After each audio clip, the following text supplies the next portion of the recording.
here's the dilemma I'm struggling with. How have we as women become such wimps? You actually did hear me, I did say wimps. We come from a really long line of strong, active, outspoken women. Our grandmothers fought governments to get us the vote. Our mothers took the baton and fought at the corporation level and policy level to get us equal rights. And in this country, our moms marched on the union buildings, shouting, "Wasinta abafazi, wasinta imbokodo." You strike a woman, you strike a rock. Well, seemingly now, you strike a woman and you strike some soft beach sand. We have, for all intents and purposes, dropped the baton. If this wasn't the case, why would 21,000 babies still be being raped in this country every single year? Why are 1 in 3 women being abused? Why do we still carry most of the responsibility for childcare and work at home? And in the corporate space, it's not much better. Fortune 500 companies, at the rate that women are getting into the executive levels, if we continue with that rate, it's going to take 150 years to get equal representation. 150 years. So, after inhabiting this body, of a woman's body, for the last 50 years, you'd be probably wondering, why am I still grappling with this issue? Especially because the last 35 years I've been leading teams of women, whether it's been on the sports field or in corporations. And the last 10 years I've been teaching, consoling, cajoling, encouraging, disparaging, mentoring, sponsoring, but mostly listening to, learning from, and observing thousands of women. And so you may think I've got an inkling about what's going on in my agenda. And in some ways I do, but in more ways I don't, because every single answer leads to another question. And the question at the moment, one of them, is how do strong, outspoken, really opinionated women get so quiet in the presence of men? I listen to women in their private spaces, in small groups, in big groups, one-on-one. And there's a disgruntledness, an uneasiness, and there's a moaning about corporations, and there's a moaning about home life. So my next question is, well, why don't we leave if it's so bad? Like, march. And the answer is sort of disarmingly simple, but heartbreakingly sad. It's, we're scared. We're scared of being alone. We're scared of the financial impact.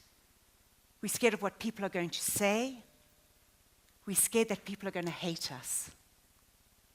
So our strength becomes something that's hidden. It becomes a source of shame. And if it does pop out, it's something to be apologized for very quickly or sugar-coated. And this was brought home to me in a very, very real way a couple of months ago by some of my sisters. And they weren't human sisters, they were lioness sisters. I was lucky enough in October to be in Zambia, in the South Luangwa National Park, which is arguably one of the best places in the world to see wildlife. And I was treated to two of the most amazing sightings that the guide who was with us said he had never seen in 25 years. So imagine, it's the night before full moon, and it's hot and it's steamy African night, and we're on an open vehicle, and the breeze is sort of blowing in our hair. And we parked on the plain. And on the left-hand side, we see this lioness, and she's walking across the plain, and she is magnificent. She's like, doing her thing. And she's got places to go. On the right-hand side, there's these two hyenas, and they're doing this frenzy call. So they've got this call, which is normally whoop, whoop, whoop call, but there's a frenzy call, and it's like a cackle, and I'm not going to try it now, okay? And within about 3 minutes, there's a pack of more than 12 hyenas. I don't know where they came from. They're just like, there they were. These guys think it's a good idea to take on the lioness. So they start charging at her, like biting at her ankles, like, quah, quah. She turns away from them. Seriously, do I need to deal with this right now? And then she sees she's better because these guys are not going away. So she like turns around. And in this fluid moment, she's like, wah, wah, wah, like swatting at them. They get such a fright, they run away. Tail between their legs. 2 of them land up behind our vehicle, they get such a fright. But the others are not deterred. They try twice more. Until finally they get the message that they're not going to win this one. And they run away. And she walks on across that plain, joined by 2 of her sisters. And they disappear. So the next day, it's full moon, and we spot some lions in the morning, whole pride. And that afternoon, we decide to go and find them. So this was a thing that movies are made of. And we see them crossing the river. So we park under the shade of a big acacia tree because it's hot. It's like really, really hot. And these lions come walking across the river and the water's splashing and it's a blue, blue African sky and it's just amazing. These 4 beautiful lionesses, 3 cubs, and 1 magnificent male. And one by one the lionesses cross in front of us, not even acknowledging our lowly presence in that vehicle. And the cubs then come one by one and they're sort of a little bit more curious. And then the lion walks up and he sniffs the air just to check that everything's okay for his pride. And they disappear into the thicket. So we're quite disappointed because we think maybe we've lost them. But we drive around and luckily the angels are looking after us and we find them sleeping under the tree. And the lionesses are fast asleep and the cubs are messing around. And this one cub goes up to a sleeping lioness and I think, dude, this is going to end badly for you. Leave her alone, she's sleeping. But she opens one eye and she opens another eye and she turns sort of onto her belly and she puts her paws around him and she hugs him and loves him and licks him. And he's like, oh, it's the most amazing feeling for this little guy. And he's so satisfied and he lies next to his mom and he just flops down fast asleep. And his sister comes up and she has the same treatment. So we leave them and we go and have sundowners and our medicinal gin and tonics to chase away the mosquitoes. And when we drive back on the plain, we see 3 lionesses crouching in the grass and a herd of really skittish impala on the other side of the plain. And we wonder, where's the 4th lioness?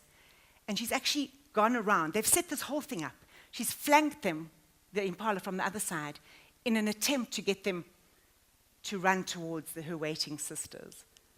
But the best laid plans of mice, men, and lionesses don't always work. And a troop of baboons starts squealing in a tree. So they run off in the other direction. And the lionesses sort of get up, shake themselves, and all walk off. With that, the lion comes out of the bush, and he lies on that plain, lit by the moonlight. Absolutely magnificent. And the cubs come one by one. And each one nuzzles him, gives him like a little kiss, and then runs to where their moms are, because they know where the lessons are coming from. So what can we learn from the lionesses? I think there's 4 things. The first one is to remember our strength. We are strong, we're ferocious, and we're brave. And if we use that in combination with our incredible ability to nurture, we create a core that allows us to walk across a plain, take on a territorial pack of hyenas, and win. Number 2, choose a lion. The lionesses get to choose who they have in that pride as their male. If you're choosing a hyena and that guy's bringing you down, shame on you.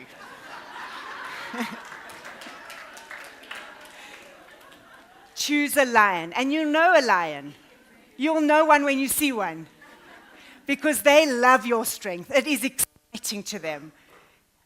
And they stand back and watch you do your thing day by day, but are there to protect you when need be.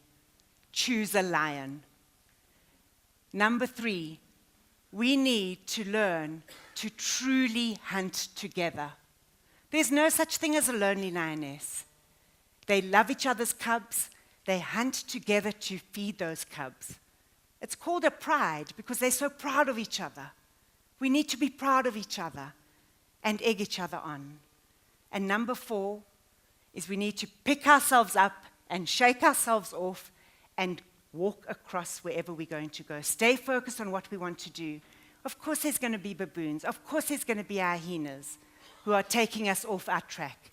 We need to carry on and do what we're going to do. So our job, no, not our job, our responsibility as leaders is to pick up this baton that we've dropped, is to talk out against injustice and evil, is to call the game, and is to create a space where everybody feels valued and nurtured and cared for and protected. So, when we hunt, let's hunt together. When we fight, let's fight together. When we protect, let's protect together. When we love, let's love together. And on this day, when we cry and mourn, let's cry and mourn together. Thank you.